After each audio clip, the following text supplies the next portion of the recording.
Good morning. It's a pleasure to be back here in Milwaukee. The United States Secret Service has a long history of partnering with state and local officials for both our investigative and our protective mission.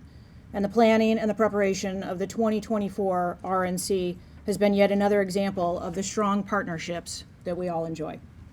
I want to thank Chief Norman, Chief Lipsky, and FBI Special Agent in Charge, Hensle, for joining me today.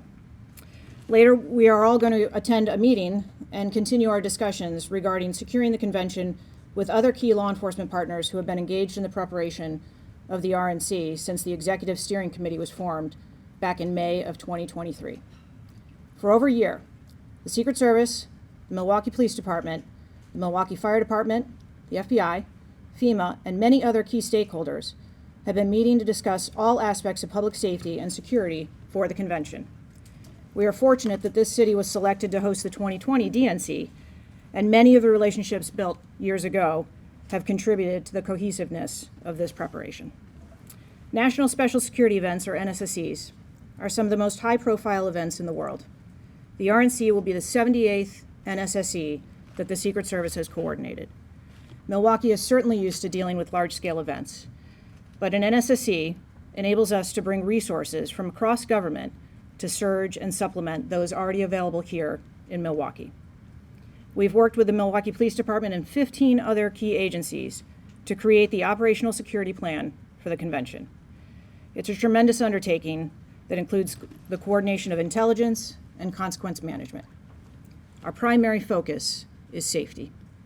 We are also intentional about creating a plan that minimizes impact to the community as much as possible.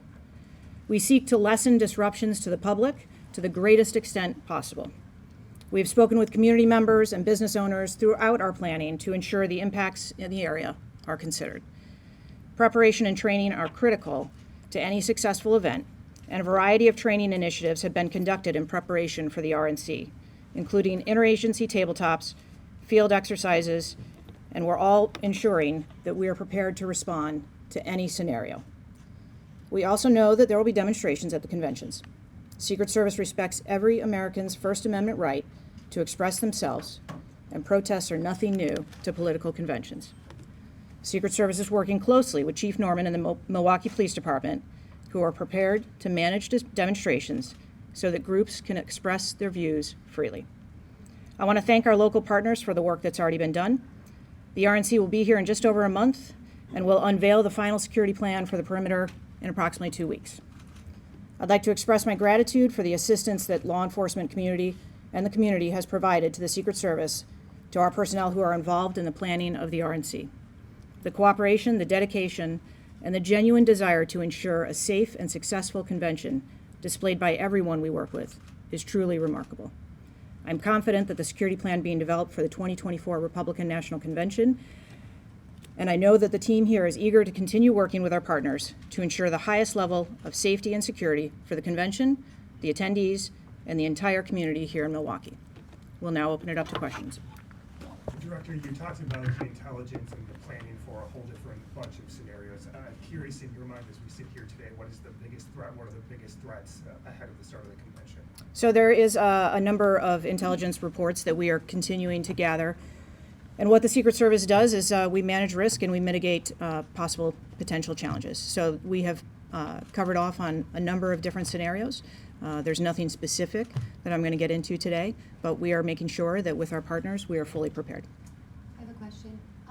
When will we know that impact zone? I've talked with businesses downtown that are just worried about potential loss of business because they feel like they might be impacted by the RNC. So when will we get that map? Yeah, approximately 2 weeks, we're going to be issuing those maps and able to share with everyone the footprint that we'll be taking of our security perimeter. Approximately 2 weeks from today? Correct. Okay, thank you. Sure. Director, the RNC has asked that the Secret Service move the hard perimeter to include Pure Marquette Park. Can you provide an update on where those discussions stand? Sure, we continue to have discussions with the RNC and the Committee on Arrangements and all of our law enforcement partners, and we're making those assessments as necessary. Is there any possibility that the Secret Service would move that perimeter?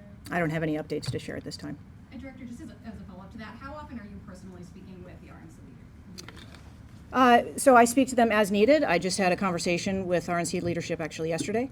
I've had several conversations with them, and obviously our team here on the ground is in constant communication with them. Do you feel the RNC and the Trump campaign has jeopardized the safety of this event by what they have put out in terms of their requests and what they would like to see where the protest zone is? I think that we have a great partnership and a great working relationship, and that's what we're focused on. Can you talk about intelligence that suggests that foreign governments may try to interfere with protests here in Milwaukee? Certainly, I'll actually turn that over to the FBI. Thank you, Director. The FBI across our 56 field offices works with election crime coordinators that monitors any threats to our election process. It's one of our main focuses during any time period, but specifically during an election year. We continue to monitor those threats. As the Director said, we share intelligence both at the federal and state level to make sure that everyone's aware of any threats and any potentialities that we're going to address prior to lead up to the RNC or DNC. And how real would you say those threats are right now? You know, I think at this point what we're looking at is to determine, one, the veracity of any specific intelligence, and that's what we typically do with any sort of intelligence that comes in, especially when there potentially could be a threat, or at least a threat that is perceived, and we're still evaluating that, and we'll be continuing to do that up to the lead up of the RNC. I have a question. What do you say to the RNC officials who have expressed safety concerns about protesters being able to be so close to the convention site? Chief, do you want to address that, or would you like me to That was address for- it? that For was me? for- Okay. So again, in those conversations that we've had with the RNC, we have talked about, as we have publicly, that the Secret Service and the law enforcement here locally prepare for any potential eventuality. So we are fully prepared. We realize that there most likely will be demonstrations, but we're prepared to address those. Are you adjusting, are you adjusting the perimeter based on Wisconsin allowing people to have guns right outside of the perimeter? Does that change your thinking on where the perimeter should be? So the inner perimeter that the Secret Service is going to provide the map for in a couple of weeks, that inner perimeter will be a weapon-free zone. So anybody that comes in that is credentialed will have to pass through a magnetometer, and there will be no weapons allowed inside that zone at all. But are you adjusting the perimeter because people right next to it could have guns? No, I mean, we're fully aware of the laws of the state and the ordinances of the city. And so, again, when we are making those decisions about what our perimeter is, we take that into account as well. Could you provide a little bit more of an explanation of how you determine where that hard perimeter goes? There's a number of factors that go into it. Some of it, I think it's been talked about previously, that we conduct a blast assessment, but we also want to make sure that we're making as little an impact to the community as possible, knowing that there are residences, there are businesses, and we want to make sure that we're working with those community members. And so there's a number of factors that we take into play in consideration when we're determining our perimeter. And it's not a decision that's solely made by the Secret Service. It's made in concert with the Executive Steering Committee. We'll do two more questions, guys. I have a question. A little logistical question, will there be, in terms of airspace restrictions on drones, on choppers, on news choppers, on things like that? Yes, and we'll be issuing all of those media releases as well. This is a question for Chief Norman. Are you worried that the RNC duties you guys have will take away from any community calls you might have or anything like that? So first, I'd like to thank Director Cheatle for being here with us, and on behalf of the city, our Mayor Cavalier Johnson, that we have a great partnership with all of our federal partners, local and state.